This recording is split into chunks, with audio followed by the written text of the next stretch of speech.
that the availability of this coverage under the Affordable Care Act represented, quote, a watershed moment in the effort to prevent suicide.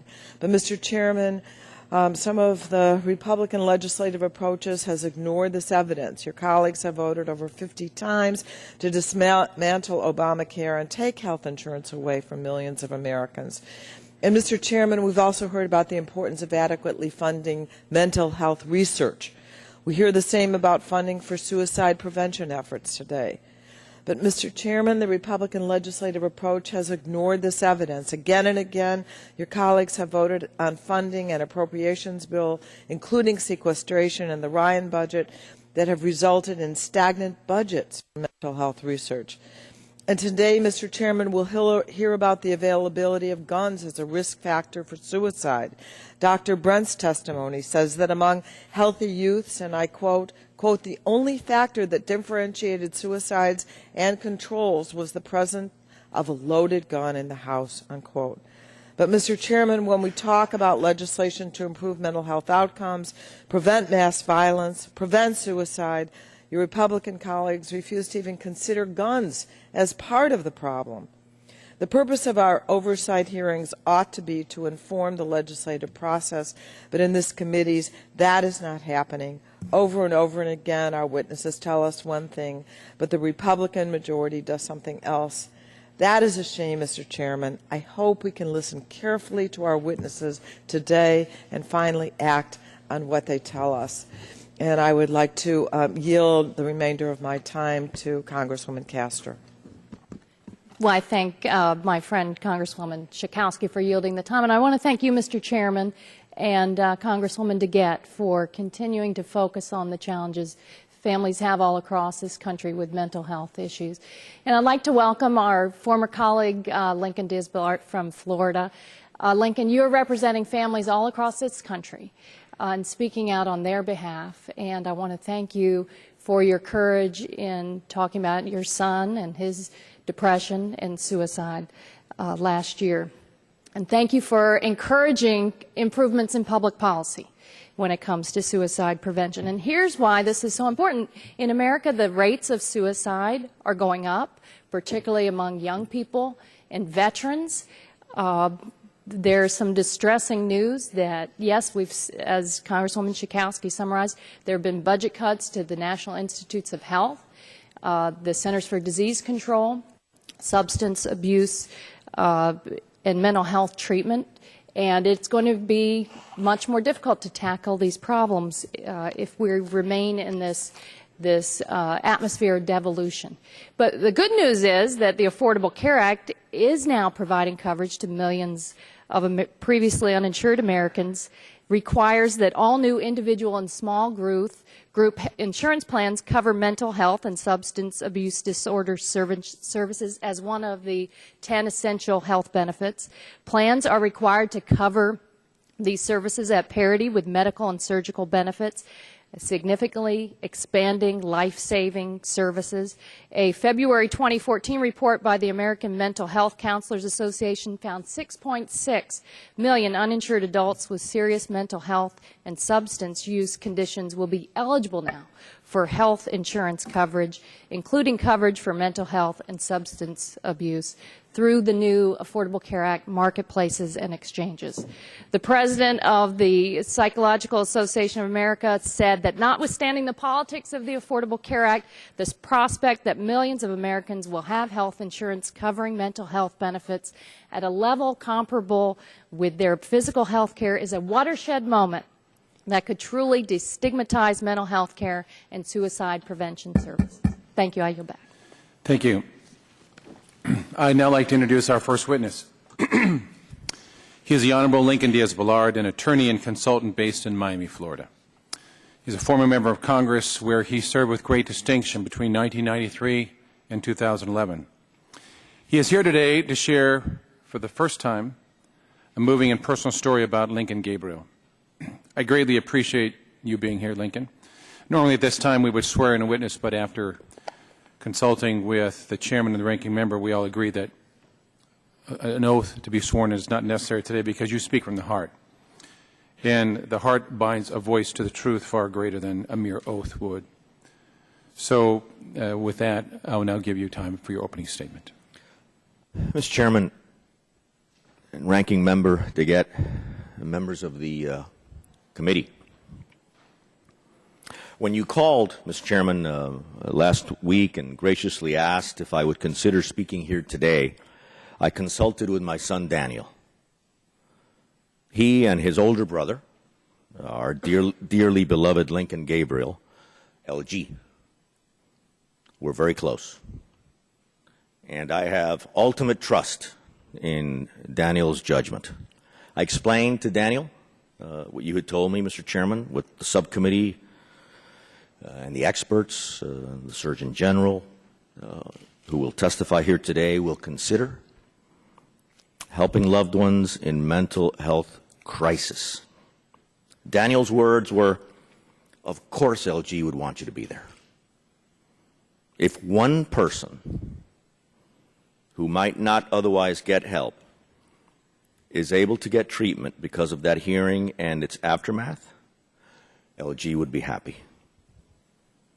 My son Lincoln Gabriel was a blessing to all who got to know him. He was all love. His was not a theoretical love, it was a constant practical love, demonstrated by his daily actions, and above all, by his deep respect for all human beings. LG was ultimately generous, he was intelligent, courageous, and of profound religious faith. He never allowed his illness, his deep depression, for which he took medication, to stop him from demonstrating his respect and his love for all human beings he came across. Christina, Daniel, and I miss him dearly, and we will continue to miss him for the rest of our days in the hope of our ultimate reunion with him. Congress honored Ukraine today by receiving its president in a joint meeting. After their Orange Revolution, I went to Ukraine in December 2005. And the First Lady at the time, Mrs. Yushchenko, asked if my community would be able to help some of Ukraine's most severely handicapped, physically handicapped children. I said yes. So in October 2007, 10 children arrived in South Florida from Ukraine needing prosthetics for arms or legs or both. Our community and some South Florida firms responded admirably. 9 of the 10 children were fitted with prosthetics. But I remember my then Chief of Staff, Anna Carbonell, calling me from the airport when the children arrived, explaining, "We have so much work to do with one particular young woman, 18-year-old Natalia." Natalia, a beautiful young woman, was born with extremely small arms and legs, and her back structure did not allow her to sit up. Hers was not a case for prosthetics, it was much more serious. She lived each day on a small wooden platform with wheels, face down. The First Lady of Ukraine had been very impressed by the fact that despite her physical disability, Natalia is an artist. She paints with a brush she holds with her teeth. But Natalia's dream was to be able to sit in a wheelchair and face life sitting up. She had had multiple surgeries in Ukraine, but they had failed. A South Florida surgeon, Dr. Hari Parvataneni, volunteered to operate. The community donated the funds to pay for her hospital stay. Natalia's surgery was successful. After her surgery and rehabilitation, she was able to sit upright and live independently in her new wheelchair. She stayed in South Florida for months for her rehabilitation, Anna Carbonell and her husband, Gus Monge, opened their home to her. During those months, LG became Natalia's friend. He was so proud of what our community had done for those children. LG's first and his last Instagram posts were photographs of Natalia paintings. I carried his last Instagram post with me.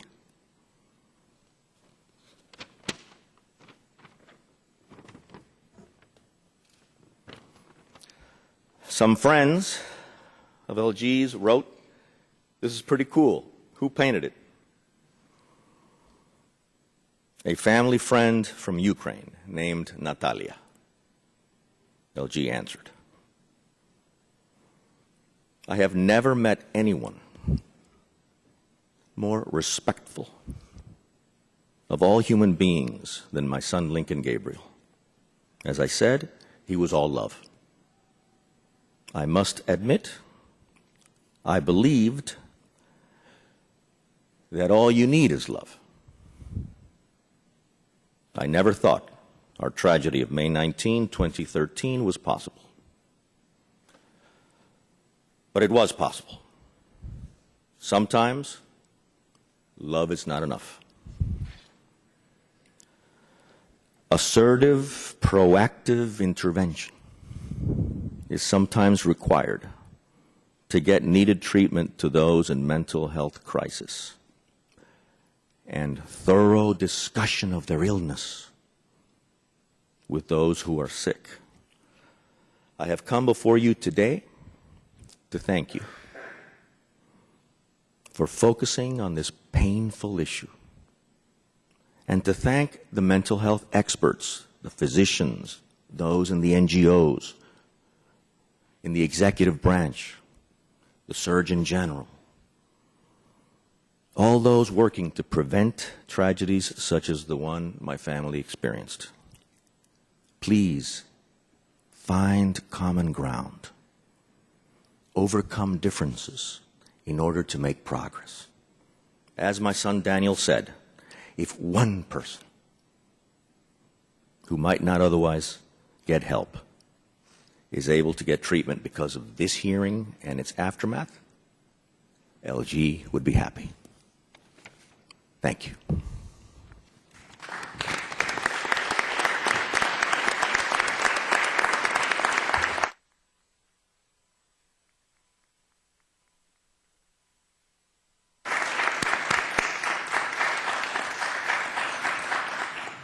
We thank our friend and our colleague for his words of motivation and challenge, and we will heed that challenge. Now, as our next set of witnesses are coming to the table, I'll read your introductions. Please have a seat as your nameplate is put down. We are going to be joined today by Rear Admiral Boris Lushniak, who is the acting United States Surgeon General. He oversees the operation of the U.S. Public Health Service Commission Corps, comprised of approximately 6,800 uniformed health officers. Also, Dr. David Brent is the endowed chair in suicide studies and professor of psychiatry, pediatrics, epidemiology, and clinical and translational science at the University of Pittsburgh. Dr. Christine Moutier is the chief medical officer of the American Foundation of Suicide Prevention. And Dr. Joel Dvoskin is an assistant professor of psychiatry at the University of Arizona and is here today testifying on behalf of the American Psychological Association. I will now swear in the witnesses. You are aware that the committee is holding an investigative hearing and when so doing has the practice of taking testimony under oath. Do any of you have an objection to taking a testimony under oath? Seeing none, have an objection. The chair then advises you that under the rules of the House and the rules of the committee, you are entitled to be advised by counsel. Do any of you desire to be advised by counsel during your testimony today? And I'll say no. In that case, if you would please rise, raise your right hand, I will swear you in. Do you swear that the testimony you're about to give is the truth, the whole truth, and nothing but the truth? And all have answered affirmative. So you are now under oath and subject to the penalties set forth in Title 18, Section 1001 of the United States Code. I'm going to ask you each to give a 5-minute opening statement. We'll begin with Dr. Lushniak. You're recognized. Great. Thank you so much, Chairman Murphy, Ranking Member DeGette, and members of the subcommittee. What a way to start. in terms of hearing the words of the Honorable Lincoln Diaz-Balart. You know, oftentimes in public health we get caught up, certainly in subcommittees we get caught up. We get caught up in numbers, we get caught up in programs, we get caught up in initiatives and successes and failures.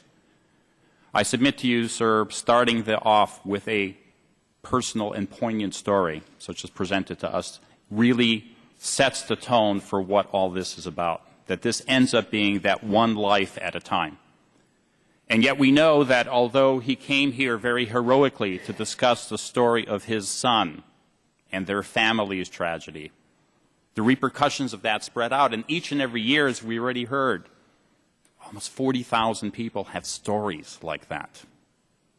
Let's remember those 40,000. Let's focus on the public health impact of this terrible scourge in our land. I want to share with you the opening dedication of this, the 2012 National Strategy for Suicide Prevention.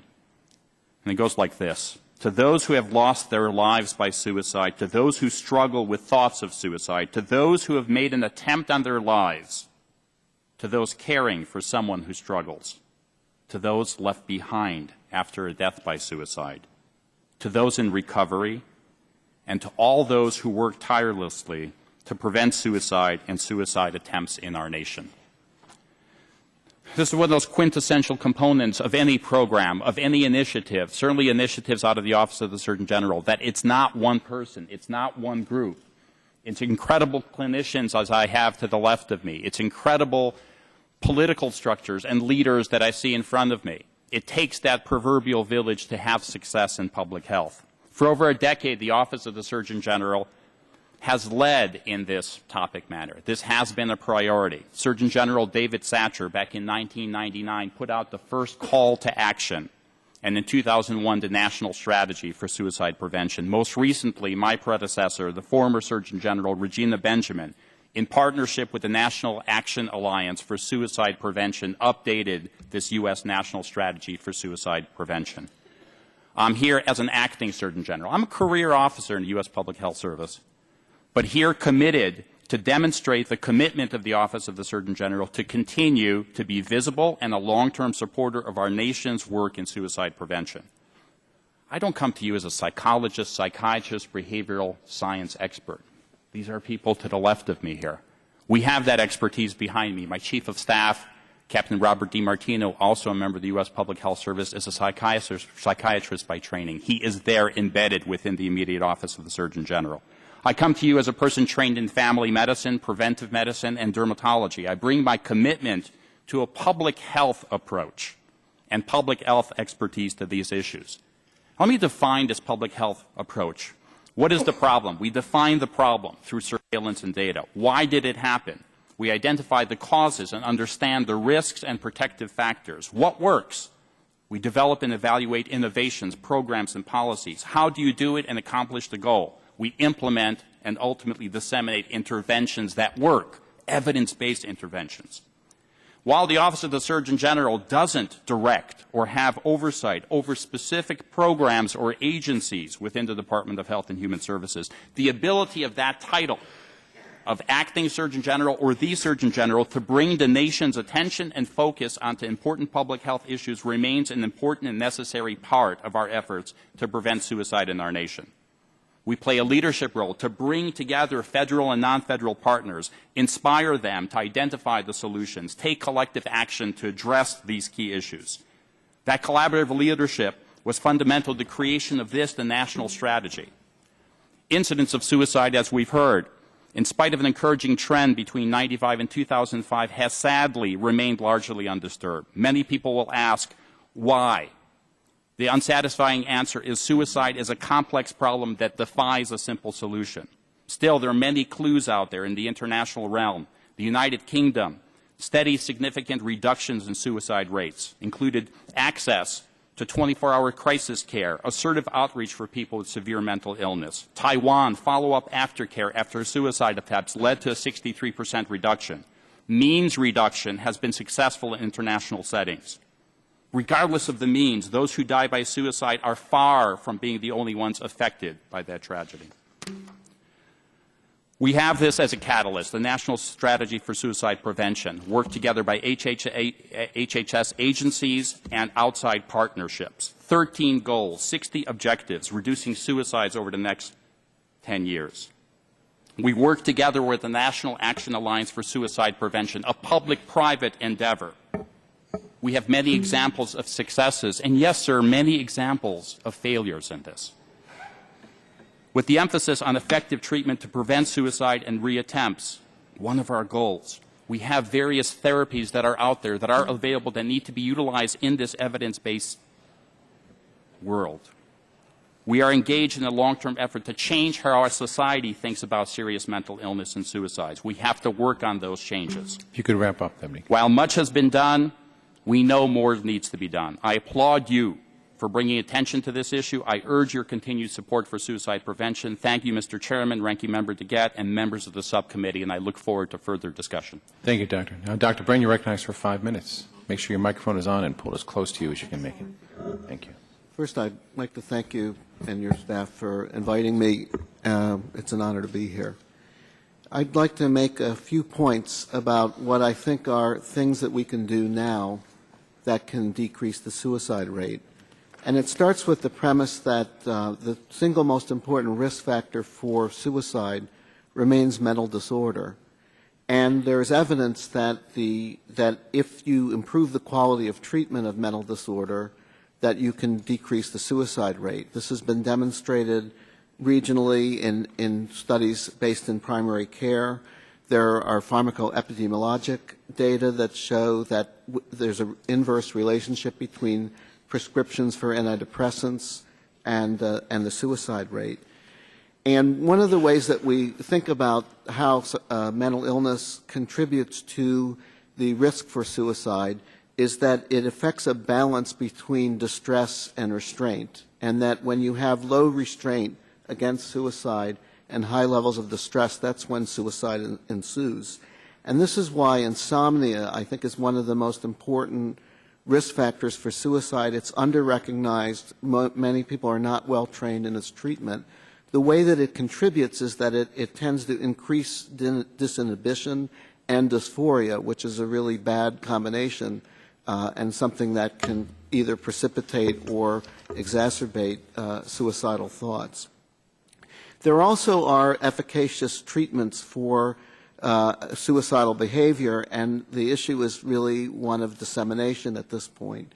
And I'll just mention one of them, dialectic behavior therapy, but there are several others. And what they have in common is that they have a clear model for suicidal behavior, they collaborate with the patient, and they have a safety plan that the patient can implement when they have suicidal urges. Another barrier to prevention of suicide, I believe, has to do with the inadvertent effects of the black box warning of the FDA, which warns against suicidal events that may occur with antidepressant treatment.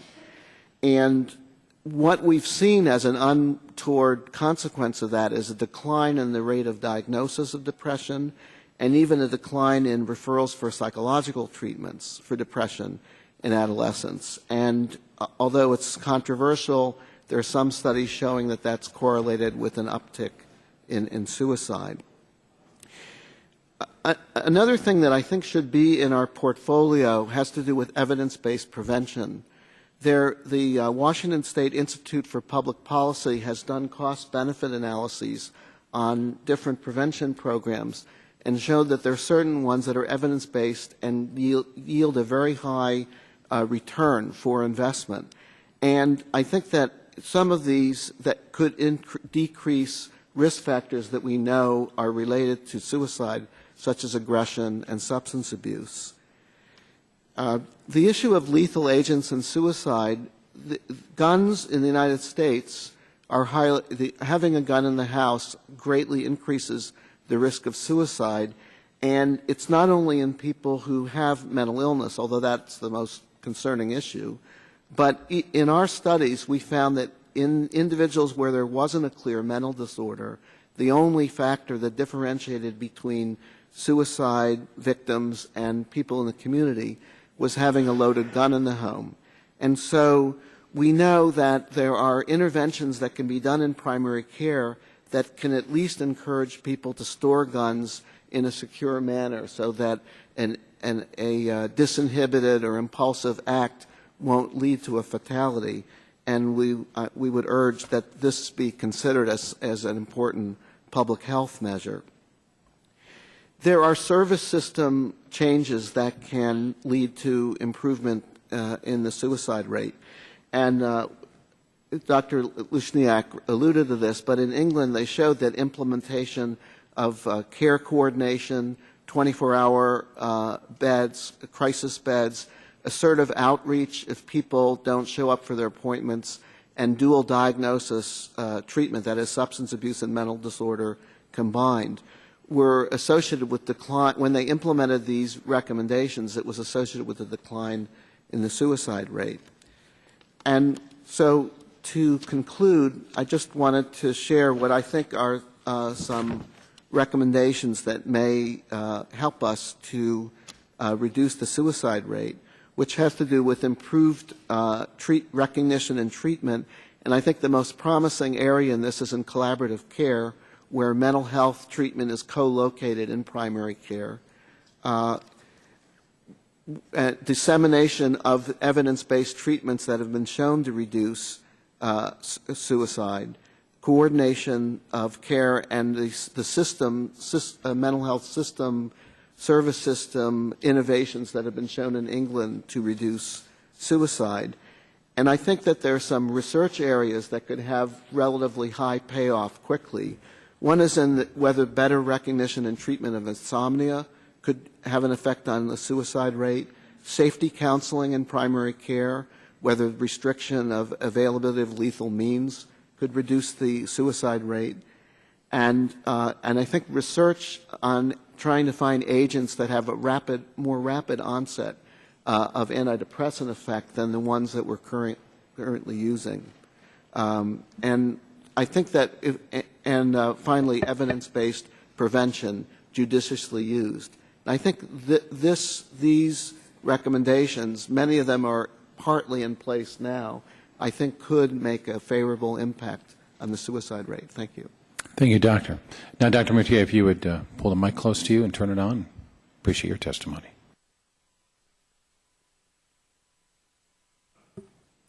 And members of the committee, thank you for inviting the American Foundation for Suicide Prevention, AFSP, to testify today. I'm Christine Moutier, and I'm AFSP's Chief Medical Officer. I'd like to submit my full written statement for the record. And, Mr. Chairman, thank you for your longstanding leadership in mental health and suicide prevention. The magnitude of suicide's toll on our society is immense, but my message today is hopeful and actionable. While suicide's roots are complex, with biological, psychological, and social determinants at play, clearly, oftentimes, suicide is the result of an unrecognized or untreated mental illness. And when 1 in 4 Americans have a diagnosable mental health condition, but only 1 in 5 of those are seeking professional help, we have a lot of work to do. We must elevate the layperson's understanding of how mental health problems are experienced or what they look like in loved ones. And we must highlight help seeking as the smart, responsible thing to do when you sense a change in mental health, just like you'd be proactive with any other aspect of your health. Suicide risk tends to be the highest when multiple risk factors come together or precipitating life events in a person with a mental illness. We can start by better recognizing and effectively treating those health problems. On a population level, we can implement more upstream approaches such as shoring up community and peer support, teaching students social and emotional skills, making mental health care accessible and available to all, and addressing the healthcare system's failures, training frontline citizens like teachers, first responders, and clinicians, and limiting access to lethal means. The good news is that suicide is preventable, and thanks to a grassroots movement catalyzed by both suicide loss survivors and the emerging voice of those with their own history of suicide attempt, the fight against suicide is reaching a tipping point. I believe we need to focus on 3 key policy areas to bend the curve of our nation's suicide rate, and these areas include suicide prevention research, suicide prevention programs, and support programs for those who are touched by suicide. Research is vitally important to understanding what actually works to prevent suicide. Suicide research must focus on the gaps in the science, which, if understood, would have the greatest potential impact on reducing suicide burden. AFSP uses a strategic approach to fund the best science with an eye toward impact. One AFSP-funded study, for example, trained primary care physicians in a region of Hungary that happened to have one of the world's highest suicide rates, and found that their training led to a reduction in suicide rates in that region, at least until the effect of the training had passed a couple years later. Studies of bridge barriers dispelled the myth that people bent on suicide will find a way, since suicide rates for the whole region diminished following their construction. And, as you've heard, clinical intervention studies have found promising results for those at highest risk for suicide, such as people who have had a suicide attempt. AFSP believes that the federal government must substantially increase funding of suicide research in the hopes of obtaining similar reductions in mortality that have come from strategic investments in other major public health problems, like heart disease, HIV, AIDS, and cancer. Federal funding of research is far from commensurate with suicide's morbidity and mortality toll. Suicide prevention needs to encompass a broad range of the issues that put people at risk for suicide. And conversely, prevention needs to emphasize the conditions that provide a protective effect against suicide. The best strategies are multidimensional and sustained. They use education, media campaigns, targeted screening, resilience building, system changes that treat mental health problems as health issues and not disciplinary ones, and they address access to lethal means. Prevailing cultural perceptions about suicide and mental health keep 80% of people with a mental health problem from getting help. To address this appalling level of mental health illiteracy, we must provide education universally to eradicate stigma and shatter the real and perceived barriers that keep people suffering in silence. Suicide touches many, many lives, but only recently, as more and more people are speaking out about their experiences, has the need for action become so apparent. 10 years ago, our organization had only a handful of people banding together. Today, we have over 100,000 people walking and raising awareness for suicide prevention every year. It's time to wage war on suicide and put a stop to this tragic loss of life. I believe we can accomplish a goal of reducing the suicide rate in our country 20% by 2025. This is our organization's goal. Science can provide a clear roadmap, and I believe the American people are ready for a greater understanding of the issue. If we push hard with an effective strategy, we can save lives. Thank you. Thank you, Doctor. Now, Dr. Dvoskin, you're recognized for 5 minutes. Make sure the microphone's on and pull it close to you. Chairman Murphy, Ranking Member DeGette, and members of the committee, my name is Dr. Joel Dvoskin. I'm a clinical and forensic psychologist. I'm a faculty member at the University of Arizona College of Medicine. I also serve as chairman of the Governor's Advisory Council on Behavioral Health for the state of Nevada. Thank you for holding this hearing, and I'm appearing today on behalf of the American Psychological Association, which is the largest scientific and professional organization representing psychology in the United States. APA supports the committee's focus on ensuring that our nation does all it can to prevent suicide. As you've heard, suicide is a complex and multifaceted problem. It's also a form of violence, but with access to appropriate treatment, it can be prevented, and that's probably one of the more important things I want to say to you today, and you've heard from other people, is that we know how to prevent suicide, we just don't do it. Any act of interpersonal violence, including mass homicides, which have gotten a lot of attention, are suicidal acts. The majority of people who commit mass homicide die. They either kill themselves, they're shot by police, or their life as they know it is over because they go to prison or hospital for the rest of their life. So if we prevent suicide, we'll prevent mass homicide. We'll just never know it, because you never know which person would have decided to end their life at the expense of many others. APA views suicide prevention as an essential part of violence prevention. As you've heard from Dr. Brent, suicide is an impulsive act, especially angry impulsivity, where an individual is desperate to relieve their suffering and can't figure out another way to do so. Suicide risk can be reduced through identifying and providing support to address the factors that drive a person to consider suicide, as well as the factors that disinhibit people and allow them to act on those drives. Much of my current work is I'm a board member of the National Association to Protect Children, and one of the important points I want to make is that child abuse and trauma is an important risk factor for suicide among a whole bunch of other bad life outcomes. Programs such as the National Child Traumatic Stress Network are essential to our efforts to prevent suicide. Much of my own work is focused on jails and prisons. I was glad to hear you mention DBT. Yesterday I spent all day in the women's prison in Huron Valley in Michigan, where they've done, to my knowledge, the first DBT program in a prison in America as a large part of their effort to prevent suicidal acts among their inmate population. By using a public health and prevention approach, experience shows that we've reduced jail suicides by about 2/3 in every jail that's implemented a public health approach to suicide prevention. It's very simple. You ask people at the front door if they're thinking of killing themselves, and if they say yes, which they often do, you keep them alive until the crisis passes. You've heard about interagency collaboration and programs. One example of that are the crisis intervention teams, which I know that Chairman Murphy has been supportive of, a program that's been developed with law enforcement. But CIT is worthless if the police don't have anybody to refer the person to. So in the absence of good mental health care, CIT, which is a tremendously valuable program, loses a lot of its effectiveness. One of the most important things I want to share with you today is the fact that we have completely neglected to use the most important behavioral change agent in America to fight suicide, and that's television advertising.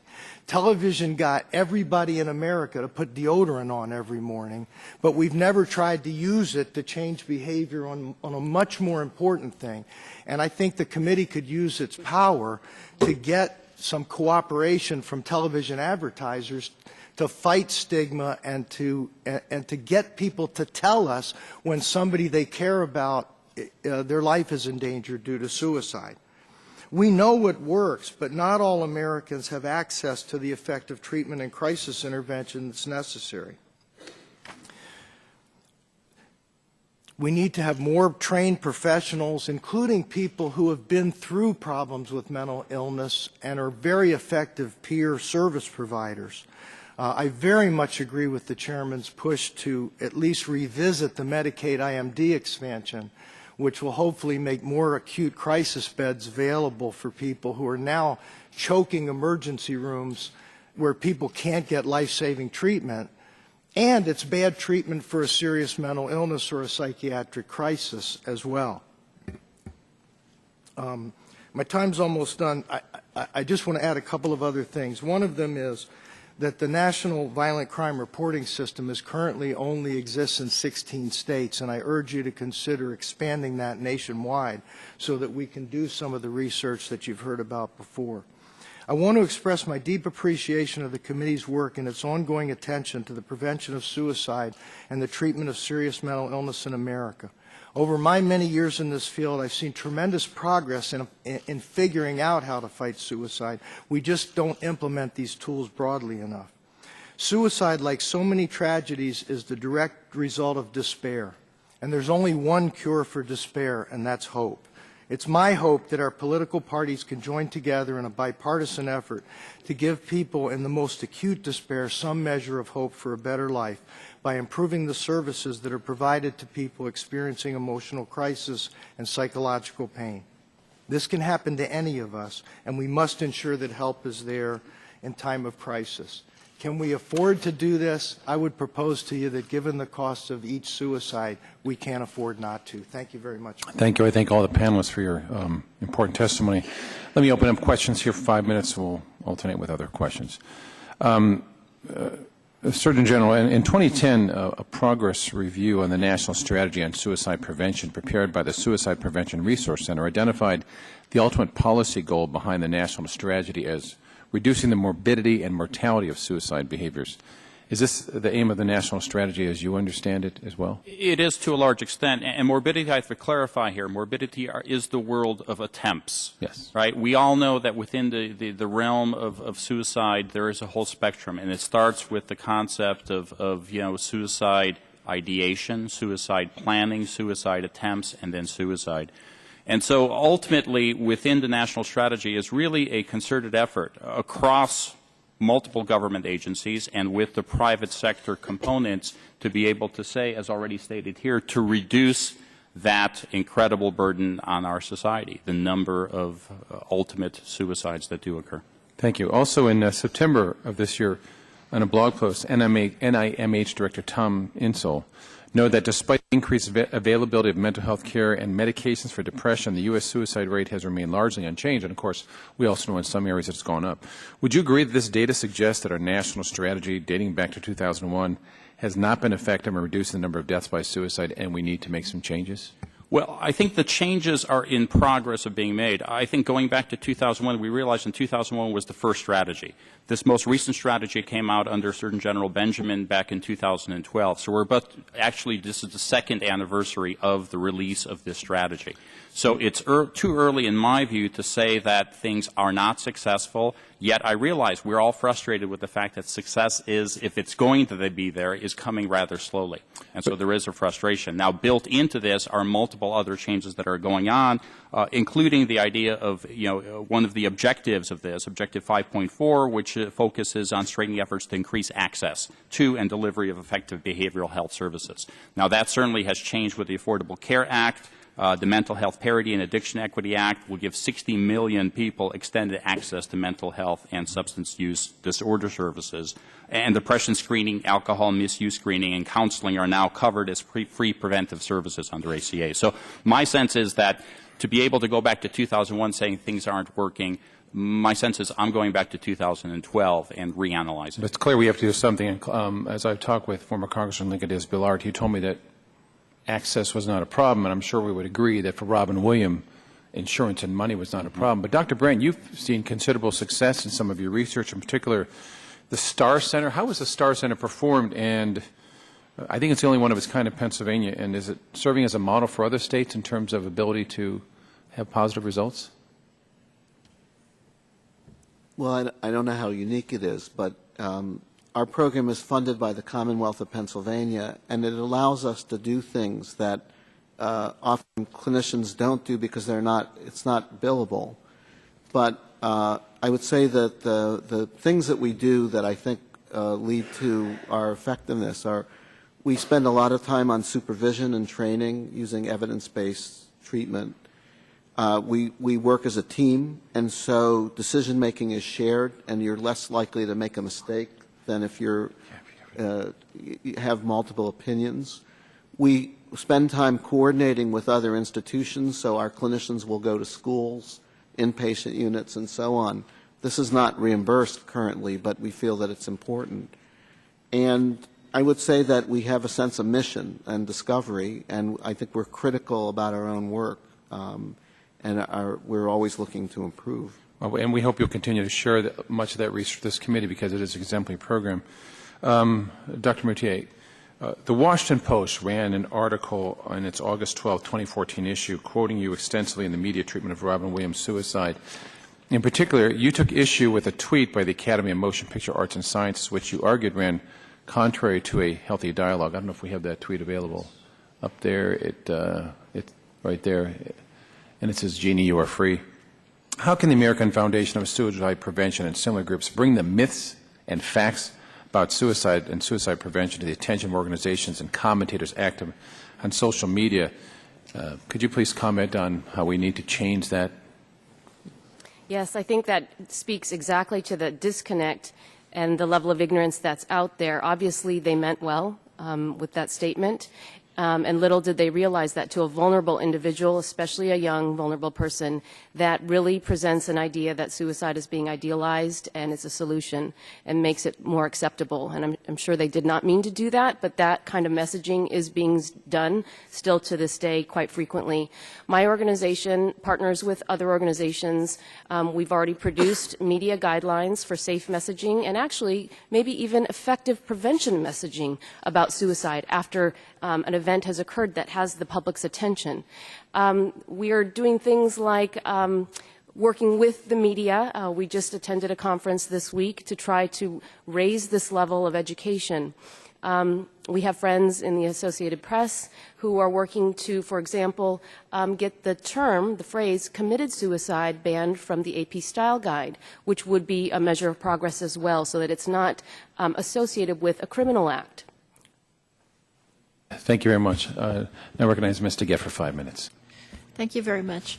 Dr. Lushniak, access to treatment is going to be a key part of any efforts we make in suicide prevention and reduction. Is that correct? Yes, I think it's a key feature. Let me back up just. Okay, I need to keep moving. And Dr. Brent, in your testimony, your written testimony, you say, quote, access to good quality mental health treatment can reduce risk. Is that correct? Yes. And I would assume, Dr. Moutier, you agree with that as well, that people have to have access to quality treatment, right? Yes. And Dr. Dvoskin? Yes. Okay. So going back to you, Dr. Lushniak, what were you going to clarify? Well, it's interesting because I think access to be able to diagnose appropriately severe mental illness, to be able to treat it appropriately is the key feature. Yes. One of the disturbing factors that we've seen in terms of the data that come in is that the majority of suicides that do occur have had access to medical care. Right. But they don't necessarily have access to psychological. But also the issue here is whether that issue, whether as you're having your blood pressure taken, whether they're asking turns. about that. Exactly. That's correct. And Dr. Dvoskin, part of the thing is that we haven't had high quality psychological care, particularly for adolescents. Isn't that correct? I mean, what we've heard in all these hearings this year that we've been having is that we don't have nearly enough trained mental health professionals for adolescents, and that pediatricians and others who are treating these young people don't have the psychological training. Would you agree with that? Some do, and many don't. Okay. Dr. Brent, in your written testimony, one of the and actually, Dr. Dvoskin, you talked about this too in your testimony. You were talking about DBT, which is dialectic behavior therapy. Is that right? Yes. And dialectic behavior therapy is a very intensive and expensive therapy. Is that correct? But it seems to have shown through the studies that it works. Is that right? Yeah. Can I speak to that? Yeah. Turn the mic on, please. There are briefer versions, and there are other treatments like cognitive behavior therapy. There was one study in 9 sessions. They were able to cut the suicide rate in half. Right, but still, the cognitive behavior study, that costs money too, and it needs trained professionals to administer. Is that right? Yes. Okay. Thanks. So the reason I'm asking these questions is because, of course, one thing we tried to do when we passed the Affordable Care Act is we tried to give people mental health coverage as a result. And in fact, there was a report earlier this year by the American Mental Health Counselors Association that nearly 7 million uninsured adults with serious mental health and substance abuse conditions are now eligible for health insurance coverages under the ACA marketplaces and for 27 states through Medicaid. And so, Dr. Dvoskin, I wanted to ask you, do you think that it's important that we expand mental health coverage to people as we're expanding their health care in general? Mental health coverage, crisis response is terribly important. So even if someone is in treatment, if there's many suicidal crises occur late at night when crisis response teams, fire and rescue, police agencies are the responders, and and a competent crisis response has suffered very badly from the decreases in mental health funding in the public mental health system over the last 15 years. Right. So even though we're giving people more access to mental health in the ACA, we still need to fund that crisis treatment. And we've heard that loud and clear this year, too. Dr. Lushniak, I want to ask you if you can talk about what's happened that you've seen since the Affordable Care Act has given increased coverage of mental health services and what that will mean in your efforts for suicide prevention. Well, certainly I think it's too early to see whether we have a success or a failure here. The success is we do have coverage. As I mentioned already, both the Affordable Care Act as well as the Mental Health Parity and Addiction Equity Act will give 60 million people expanded access to mental health and substance use disorder services. So the idea here is that will access bring a success? Certainly I think access is going to be a positive influence. But it's not the only thing. But right now, it's not the only thing. It's helpful. It's heading in the right direction. But it really dovetails into what I think all of our messages was. We're dealing with a very complex public health issue here, a very complex mental health issue here. And it's multifactorial with multifactorial resolutions. There's not going to be one simple answer saying access will solve the whole problem. Thank you. Thank you very much, Mr. Chairman. Thank you. And now recognize Mr. Griffith of Virginia for 5 minutes. Thank you very much. I appreciate that. I'll let any of you jump in on this. One of the things that we haven't discussed in detail, but is a part of that and I'm not going to pronounce the word right, but multi-reasons why someone might commit suicide. I noticed an article that I read indicated that there are families who suffer from depression who have multiple members who have committed suicide, and other families who suffer with a history of depression who do not have suicide, not a single one. And I'm wondering what the thoughts are. Do you all believe, and everybody can answer this, do you believe that there is a gene that we might be able to identify that would say these folks with depression are more likely to commit suicide than other folks? And do we target or do we put special attention on those who have a family history both of the mental illness of depression and a resulting suicidal act in the family? Go ahead, David. And I'll start, and then we can open up to the panel. Certainly there are genetic influences on a variety of conditions. Substance use, abuse of substances. Alcoholism obviously has a genetic predisposition. There are also mental health disorders, severe mental health disorders that do have a genetic genetic connection there as well. We know a definite risk factor is having a family member who has committed suicide. We know that is a risk factor. And the whole idea of genetics and its tie-in with suicide, I think, is still to be determined, I think, in our research world. And I'll pass the microphone on to the clinicians here to further give their opinion on this. Well, there's definitely a genetic influence to suicide. And the families that you were describing, the two types of families, is strong evidence for that. But that doesn't mean that it's caused by a single gene. And I think that when we deal with families where there has been a completed suicide, we have to tell people actually that you are at increased genetic risk, but genetics isn't destiny. If you have a risk that's 40 per 100,000 instead of 10 per 100,000, the odds are still with you. And so I think it's important not to oversell that. At the same time, we are chasing what might be some genetic factors that could be contributing to suicide risk, but it's not going to be one gene. I would just add that looking at this through a public health lens, it's very easy to identify the people who are deserving of extra attention, who is at higher risk. People who have tried before, people who have close family members who have killed themselves. So we don't lack for an ability to identify the at-risk population.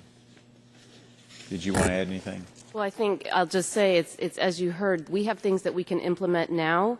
Research is fine and good, but if it doesn't translate into something that's actionable to actually help people, I think in many cases what you're hearing is that we have evidence-based strategies, and now we have growing access to care. Now we have to link the two. So I think there are things that we need to do now, and continuing and to more robustly fund research is very important. We're probably some years away from that genetic answer for predicting suicide risk, but it could be there, absolutely. Well, I appreciate that and hope that while I know that it's just one piece of the puzzle, I would hope that the researchers and both private and governmental areas would continue to look into that. Switching gears, I would ask the Surgeon General if he could comment on the possibility of using the U.S. Air Force Suicide Prevention Program as a possible model for the other branches, because obviously we are all concerned with the high increase in the large numbers of our armed forces who return from combat. Certainly, I think it's a discussion that I can certainly have and will have with the other surgeons generals of both the Army, of the Army, Navy, as well as the Air Force, my fellow surgeons, if you will. That being said, I think the Air Force is a great model. The Air Force has two components to their program. One component is the wingman component, which is a serviceman watching out for other servicemen. The other component is actually built into a youth prevention program. I think the bottom line to all of this, and it really goes back to this public health model that I described earlier, ultimately we're looking for what works. Part of what works is to be able to look at innovations, look at changes, and properly evaluate them. Because ultimately, as we go further to implement this, whether it's across the armed services or whether it's across the nation, I have to have proven systems that work before nationwide implementation goes. But I think we're on that pathway to find out what's working and to see how it's implementable, even in terms of further pilot studies. And Mr. Chairman, if you all will indulge me, I'm going to go back to the first question because something came to my mind. One of the factors is also substance abuse, and I'm wondering if there are any programs out there. We talked earlier about educating people on what you might do and why television. We've learned, everybody should use deodorant, but we haven't learned how to deal with suicide. For those families that have a history of both substance abuse and suicide, I wonder how much work is being done on encouraging those families to be abstinent when it comes to both alcohol and other substances. I think certainly when we look at all the risk factors, and I think we sort of described it earlier, is we know a lot of the risk factors that exist out there. Now, how all these are bundled together, which is the family history component in addition to the substance use or abuse component, we certainly look and try to strengthen our specific prevention activities within those populations. But in essence we sometimes break them apart. In other words, the substance use is treated differently than the family history one. But I'll turn to the clinicians here who do this on a daily basis. So substance abuse prevention is an interesting issue because it's so prevalent, especially in adolescents and young adults, that there's argument that a universal prevention actually makes more sense than targeting people that are at high risk. And in that policy institute I mentioned, the Washington State Policy Institute, they've identified several intervention programs that are low cost, that are relatively brief, that have shown to reduce substance abuse by about a third in communities where it's been implemented. And the gentleman's time has expired, but if you could get you. us copies of anytime any of you reference any study, I hope you'll get us copies of things. That's valuable. Thank you, Mr. Chairman. I appreciate the committee's indulgence. Thank you. Now, Ms. Castro, recognized for 5 minutes. Thank you, Mr. Chairman. Thank you to the panel. I don't think it's an understatement to say that there is a suicide crisis among America's veterans. The Department of Veterans Affairs estimates that 22 veterans commit suicide every day. I'm not going to use that, I've learned. What is the proper way to say it then? Died by suicide. 22 veterans died by suicide. Every day, about 7,000 per year. Veterans are 3 times as likely to die by suicide as non-veterans. The number of suicides among veterans is outpacing the number of combat deaths.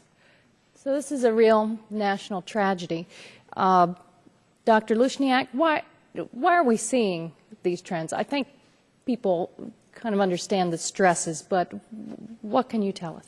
Well, again, the big question is why we see such trends. I mean, we certainly know one of the risk factors is serving in military. Certainly in military during war times, the stressors increase. The issues, as Chairman Murphy well knows, by going on he was sharing with me his experiences going to Walter Reed twice a month to be able to treat and to diagnose and to assist in individuals who are coming back with traumatic brain injuries, who come back with PTSD. We are in a time where there are more such service members who are coming back That's part of the issue. The other issue is also the issue of serving in any of our uniformed services brings with it its stress, its separation from family, its separation from one's normal environs. So there's multiple reasons for that. Let me tell you, to some extent, sort of the cooperation that's going on right now, to a great extent, the cooperation that's going on right now, and this specifically goes back to a question we had earlier in terms of the surveillance. Part of the way we get risk factors is being able to monitor what's going on out there. And we heard a little bit about the National Violent Death Reporting System, that it's only in 18 states right now. I can tell you today that the CDC has awarded new grants to expand this from 18 to 32 states. But on top of that, there also now is an expansion to actually both CDC and NIH working with the Department of Defense and working with the Veterans Administration System to link their data sets or the data across their data sets. Now, why is this important? Ultimately, I'm still looking for, for further information about risk factors. And if I can get more precise information from VA databases, if I can get more information from the Department of Defense databases, for those individuals who have died from suicide, this is very helpful for us to plan the next series of strategies. Mm-hmm. I represent the Tampa Bay area, and in Tampa we have the Haley VA Hospital. It's known as the busiest VA in the country, and it's home to one of the 5 polytrauma centers. So we see the most severe cases of TBI and spinal cord injury. But I was there a couple of weeks ago talking to a veteran that had been deployed about 3 or 4 times and was from Fort Bragg and was a tough guy and was known as a leader. And he said to me, "Let me tell you my story. You know, I'm a tough guy, and I came back, and I had my wonderful family, and they're supportive, and things were going all right. And then a couple months later, something just snapped, and he said, I recommend that the VA system and all of you do a better job up front when folks come home, even if we say, oh, we're fine and we're okay and they're physically healthy, to not just accept it." And I think the Congress has put a lot of resources into this. But Dr. Lushniak, what can you tell us now about what the federal government's doing? We've heard a good summary, but how is it really working? Oh, I'm sorry, I meant Dr. Dvoshkin. Yeah. Oh. Yeah, it's on. I think that the federal government, I agree that the federal government could profit from better coordination of its efforts. And I also think the efforts need to be targeted along the lines that you've heard today from my colleagues. But just to give you one example, access to care doesn't mean very much if you can't get to a psychiatrist or a psychologist, and there aren't nearly enough mental health professionals in the United States, not nearly enough. There are wonderful clinicians in the VA, but there aren't enough of them. It takes 5 years to expand a residency program in psychiatry. And medical schools are loath to go into the process. So we're automatically, something we've done to ourselves, 5 years behind the curve to increase the number of psychiatrists that are being trained at some of these wonderful medical schools.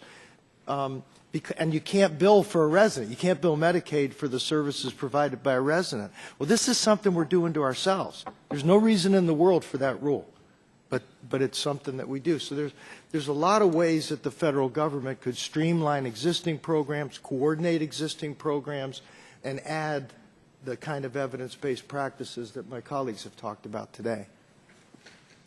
Thank you. Gentleman's time has expired. And now to Dr. Gingrey is recognized for 5 minutes. I thank Chairman Murphy, Dr. Murphy, for the hearing. This legislative hearing, of course, is extremely important, and I commend him for his bill, H.R. 3717. I gave him the thumbs up just a second ago that I absolutely want to be signed on as a co-sponsor of this legislation. A hugely important issue, and I thank him for that. Let me, Dr. Moutier, is that? Moutier. Moutier, yes. Let me ask you a few questions, and then maybe the time remaining, the other panelists, the Surgeon General. Dr. Moutier, in addition to the factor of age, ethnicity also plays a role in the incidence of suicides. Why has there been a consistently high suicide rate for elderly white men relative to all other groups? Any information on that? Sure.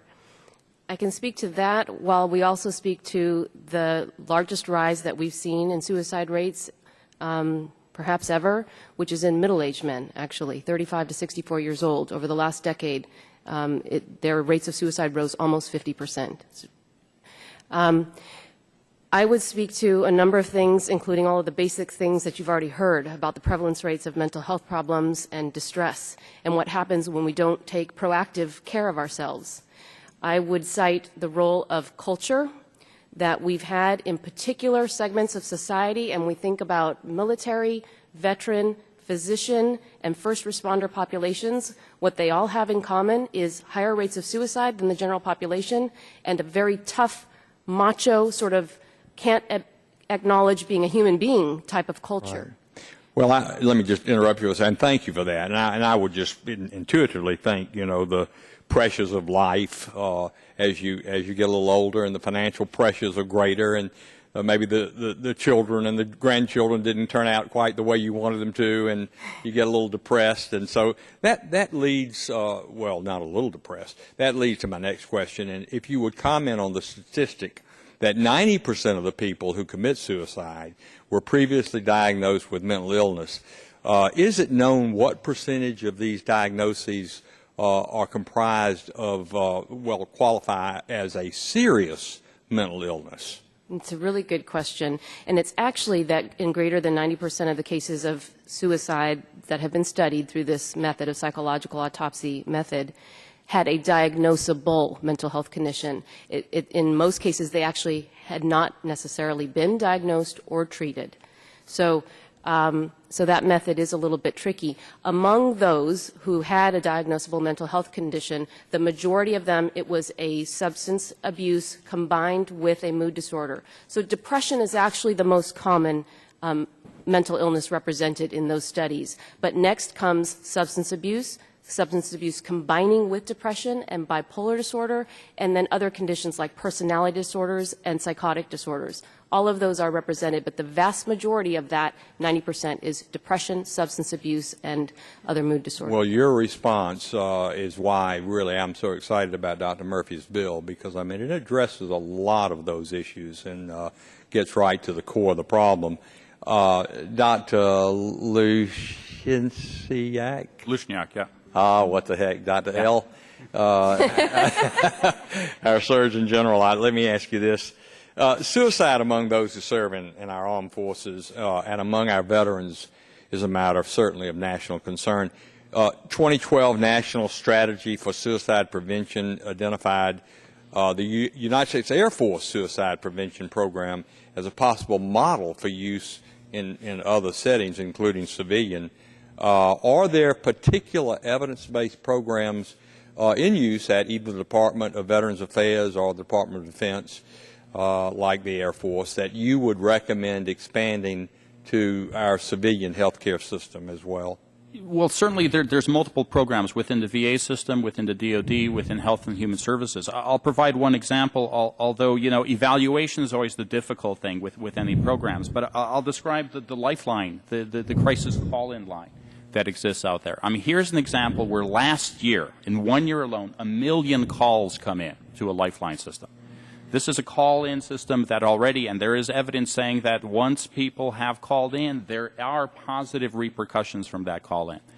So the reality is we have systems built in all through. And the real question that ends up, and I'll sort of go back to the Robin Williams tragedy recently, right, is the fact that there was another peak right after that tragedy of call-ins to that lifeline. And it really does dovetail into, there's so many aspects to this, so many programs that exist right now. And I think right now, 2 years after the release of this strategy, we still are in the evaluation stage, along with the experts that are here at the table, to come up with that final set of recommendations, if you will, which is what are we going to go with nationwide? What are we really going to push? Because right now we have multiple pilots going on. And I think that we will be soon ripe for a time period where we can evaluate those programs and decide what really works. And it's going to be multiple answers. It's not going to be one. General, or I should say Admiral, Thank you so much. I realize my time, and thank you for your patience, Mr. Chairman. I yield back. Thank you. Now recognize Mr. Tonko for 5 minutes. Thank you, Mr. Chair, and thank you to our witnesses. Many of you mentioned the impact that suicide has not only on the victim, but the toll it takes on surrounding family, friends, and community. I would venture to say that everyone in this room today has been personally affected by suicide at some point in his or her life. The numbers surrounding this epidemic are astounding. While we are in this hearing today, it's estimated that 9 people across this country will complete suicide.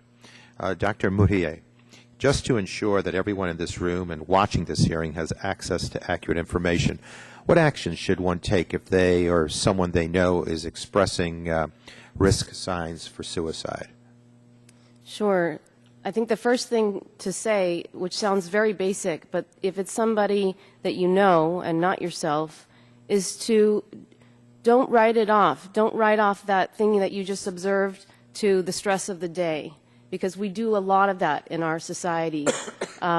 So I think just approaching the person in a caring, concerned way and engaging in a caring conversation, just like you would normally. Mental health, we need to get all the mysterious sort of stigma out of it and just start having normal conversations that express caring, that say, if you are in that kind of distress, I want to help you get the help that's going to get you back on to your normal baseline way of being.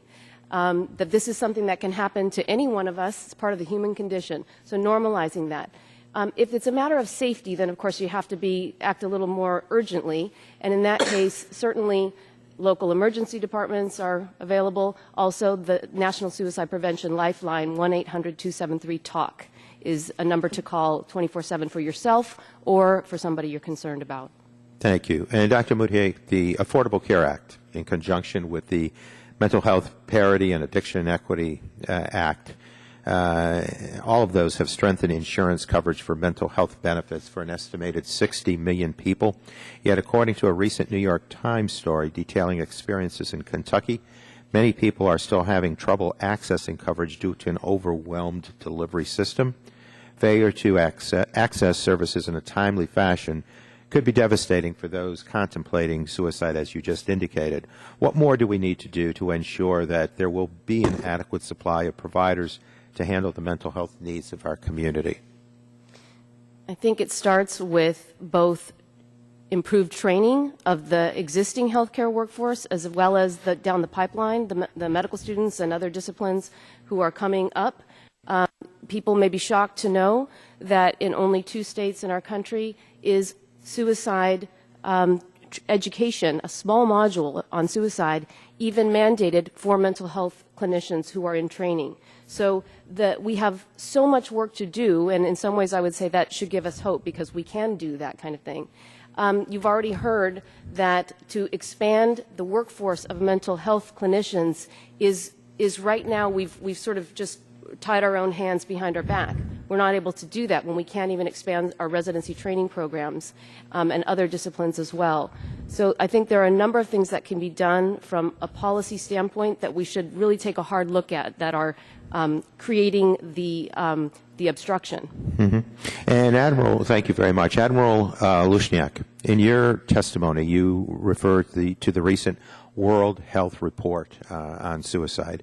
Does this report tell us where the United States stands in comparison to other nations in preventing suicides? And if so, are there lessons to be learned from other countries, other cultures that are doing a better job of preventing suicide? Well, in terms of the lessons, where we stand, I'll have to get back with you on that data set in terms of how we stand relative to other nations. But certainly when we look at what's going on in the world, right, we know that national-based programs tend to work. And it really goes back to what I had said earlier. We start off small, but things that do work ultimately can be put at the national level. We mentioned the examples of the United Kingdom, right, where there are access, for example, to a 24-hour crisis line, assertive outreach for people with severe mental illness, written policies on follow-up for those patients. Taiwan, I talked about a 63% reduction. We also have evidence that means reduction, right, the means of that suicide being reduced. And I'll describe something that sounds very strange, but in Australia, as a result of motor vehicle exhaust suicides, right, there was a link to changes in their carbon monoxide emission standards. So an engineering improvement, an air pollution improvement, in fact led to a change to a decrease in carbon monoxide poisonings. I think we have to look at the world and learn from those aspects. That, in fact, we haven't talked much about the means of suicide, and we talked a little bit about safety, we talked about the idea, but across the board, if we are able to have some control of the means of that death by suicide, we can actually have impacts, and we see that from the international realm. Thank you. Some very interesting concepts. And with that, Mr. Chair, I yield back. Gentleman yields back. Now recognize Ms. Schakowsky for 5 minutes. You know, Dr. Moody, I was concerned after Robin Williams' suicide that some people were saying in their tributes to him, he's now finally at peace, that he's in a better place. I'm glad to hear that there were more calls to suicide hotlines, but were there more suicides? That won't be known for some time because of this problem with surveillance that you've been hearing about. So even when we ask the question, is the program working for preventing suicide, we're operating on the most recent data from the CDC, which is 2011. We're 3 years before. I just think that, and you were talking about language before, I think when someone does take his or her own life, that people should be encouraged to say, if you're feeling suicidal, get help. Yes. You know, rather than, oh, finally, he's, you know, like sometimes we'll say someone who's been suffering with cancer, well, they're finally out of their misery and in a better place. That's not applicable, I don't think, here. The other thing, Dr. Brent, I know you focus on, or you have dealt with adolescents and young adults. I hope all of you actually will check out, I have a bill called the Mental Health on Campus Improvement Act. A friend of mine, her son at Harvard, committed suicide, just horribly tragic. And it has a public health component, a campus health component, but also authorizes a grant program to give campuses more resources to address mental health. And I know the Association for University and College Counseling Centers directors have been very supportive of this legislation. So, Dr. Brent, are we doing enough in our educational institutions and on campuses? Well, obviously, I don't think we can ever say we're doing enough, but I think that the JED Foundation, which is a foundation focused on college suicide that's based in New York, has done a tremendous job with setting certain standards for what campuses ought to have in terms of availability of mental health, and actually certifying campuses as having exemplary programs. And I believe there have even been some evaluations of these interventions that are that have shown some beneficial effects. This is a JET Foundation? JED, J-E-D. It's named for the Phil and Donna Satow. It's named for their son, who committed suicide when he was at Arizona State University. Dr. Luzniak or Dr. Dvoskin, I wondered if you want to just comment. Let me go back to sort of the first part of your question and the issue, and it is a flabbergasting issue, and the issue of sort of how the media can portray, can really affect the public perception of this. And we saw this come on at Robin Williams' suicide. We have goals within our national strategy, and two of them are very particular to this. Goal number 2 is implement research-informed communication efforts, and goal number 4 is promote responsible media reporting. And this framework for successful messaging, it's an initiative designed to advance this national strategy of changing the public conversation about suicide prevention. The alliance that I had mentioned, this National Action Alliance for Suicide Prevention, the private-public partnership, in fact, has an institute that is now set up to provide journalists with crucial training to effectively communicate to the public about suicide and mental health. I think there's two aspects to this from a public health perspective, public health communication perspective. One of which is we can't stigmatize the concepts of severe mental illness, mental health issues, nor stigmatize a conversation about suicide. Long gone are the days that these are whispered in hallways. Oh, did you hear what happened? This is terrible. We need to bring it front and center as a public health issue with scientific evidence that can solve that public health issue. At the same time, we have to be able to work with the media. We have to work with public communications aspects of our society that don't portray suicide as an answer to a problem. Right. That somehow it is successful, that somehow it is glorified. We really have to be able to still have that public perception that this is something that has innate and multiple factors associated with it, but it is preventable. I'll follow up with one last imagery, and that's my daughter last night at dinner, and she asked me, Dad, what are you doing tomorrow? I said I was honored to be brought in front of the subcommittee. What are you talking about, Dad? 17-year-old senior in high school. And I said, I'm talking about suicide prevention. Her answer was, it's not preventable, it just happens. And we have to change that. That's the daughter of the acting Surgeon General. We had a long conversation afterwards. Yeah, Doctor, I know Dr. Dvoskin wants to say. I just wanted to add, in Vienna, Austria, they had a spate of suicides by people jumping in front of subway trains. And they were all on the front page above the fold of the two newspapers in Vienna. They were owned by families, and the two publishers got together and had a meeting that was occasioned by a social science researcher who said to them, you're making this worse because every time you publicize these suicides in this manner, the rate goes way up. They made a general person's agreement to stop doing it. They stopped putting the suicide reports on the front page, and the phenomenon stopped immediately. There's a study that's published. I'll get it to the chairman. I'd be interested because in Chicago area, we've had that problem of people jumping in front of trains. We have the same and it's thing been with in the mass homicide. They put the picture of the perpetrator 3 times the size of the anchor, and it makes the perpetrators of mass homicide the most interesting, fascinating people in America, which is exactly what they wanted. And it makes it seem like a way to be cool and to matter and to no longer be, depressed and sad and disconnected and feeling insignificant.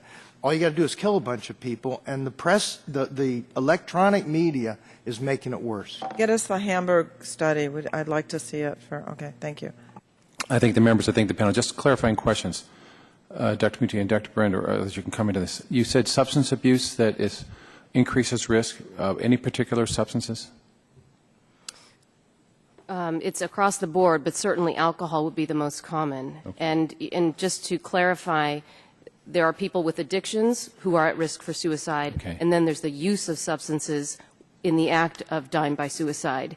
And they're overlapping but sort of separate subsets. And in about half the cases of suicide, a substance was at play. Thank you. I just want to clarify, too, in the study that referred to as that game, the good behavior game that was referenced, my understanding is the authors of that study said it did reduce suicide ideation but had no impact on suicide acts. But the idea that you're all bringing up, that evidence base, is important. Now, I want to end this with an important note. I'm going to ask each simple question. Can we prevent suicide with proper intervention? Dr. Lushniak? Without a doubt, sir. Dr. Brent? Yes. Dr. Moutier? Absolutely, yes. Dr. Dvoskin? Yes. Does treatment work for people with mental illness? Dr. Lushniak? Yes. Brent?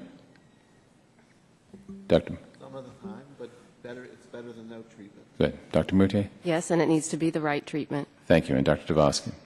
Yes. And that is important what you said. The proper treatment will work. And that's what we have to get people to access with the right trained professionals. And now, one more time, Dr. Moutier, what is that phone number people can call?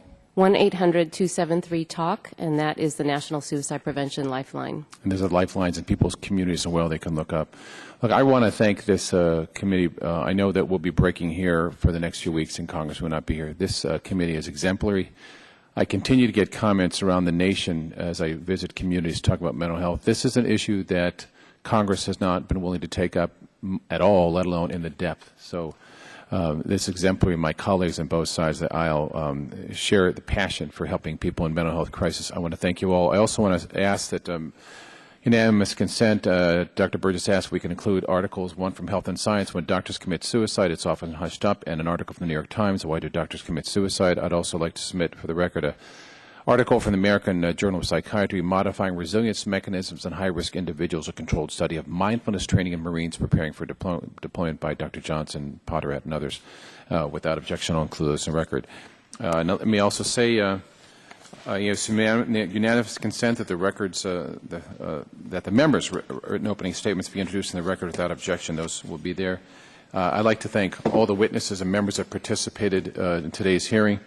I remind members they have 10 business days to submit questions to the record, and I ask that all the witnesses agree to respond promptly to the questions. Thank you so much for your dedication and passion. And with that, I adjourn this hearing.